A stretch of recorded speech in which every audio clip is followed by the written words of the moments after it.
This is Dominic. Dominic works at a 5-star restaurant called the Pixel Palace.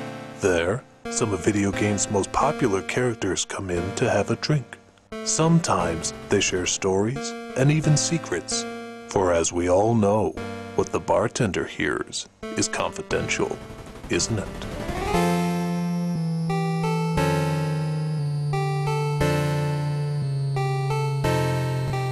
So I'm sitting there, tending bar, when in walks someone that's pretty easy to recognize, Sub-Zero.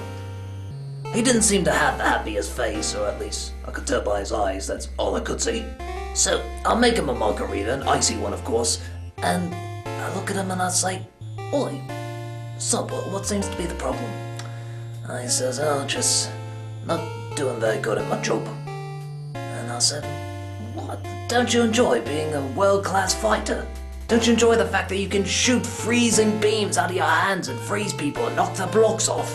And he says, "Oh, that's all fine. I mean, I've been trained to be a killer, a warrior, take down as many horrible people as I can and spare no blood and violence doing all of it. But at the same time, you have to pay the bills. And being a Mortal Kombat fighter isn't my full-time job." And I said, "Oh, really? What is your full-time job?" And he said, "Being an ice cream man." I said, "Oh, Sub-Zero, no." And he said, yeah, it's the sad truth. I'm an ice cream man. Sub-cones is what it says on the side of the truck."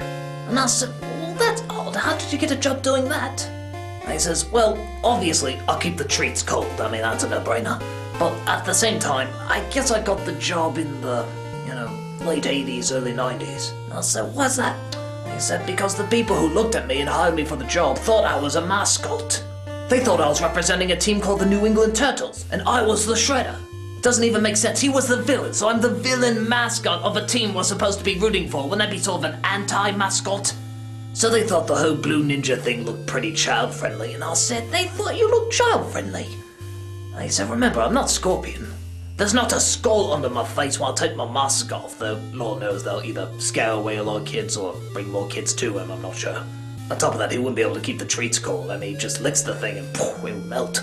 But I digress. I said, "Being an ice cream man can't be all that bad. I mean, it's better than going out there and risking your life every day as a fighter." And he says, "You would think, wouldn't you? I would go through 8 rounds with Shang Tsung if it meant never having to hear 'Give me a SpongeBob Snow Pop' again. Sometimes it's not bad," he says. "Like for example, instead of playing the typical Ice Cream Man theme that they play over the speakers, he plays the Mortal Kombat music. After about 10 seconds there's a rave going on in the middle of the street, glow sticks, the whole shebang. It was going good," he said, "until the kids started doing jello shots. Children are learning more and more these days, they're getting very crafty." And I said, "I know what you mean. I mean, kids, they can be tough, can't they?" And he says, "Oh yeah, especially this one. His name is Georgia," he said, "an obnoxious little puke who always comes up and always yells at me and always makes fun of my costume. At least in Mortal Kombat, I can beat the shit out of somebody I don't like. But here, you have to smile and be happy." I said, "They can see your smile?" He says, "They can see your smile. It's like telemarketing, they can hear it over the phone. In fact, that's what happened with this Georgia kid the other day. He told me he didn't see me smiling. And I said, I didn't want to smile.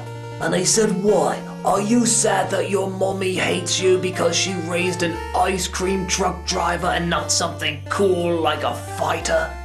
You miserable blue piece of shit."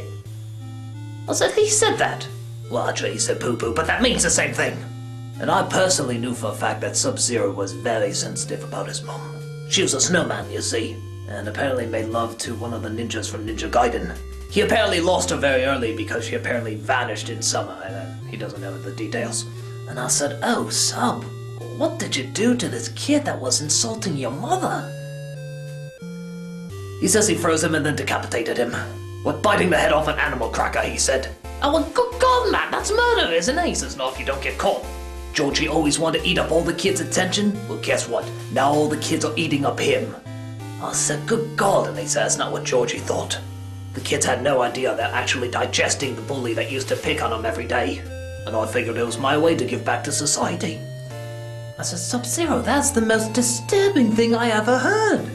And you're from Mortal Kombat." He said, more disturbing than when DC Comics did a crossover with us, and I said, yes, much more disturbing! What's to stop me from calling the police right now, I asked him. And he said, well, I didn't tell you about my new job. You see, I deliver ice now. Your ice.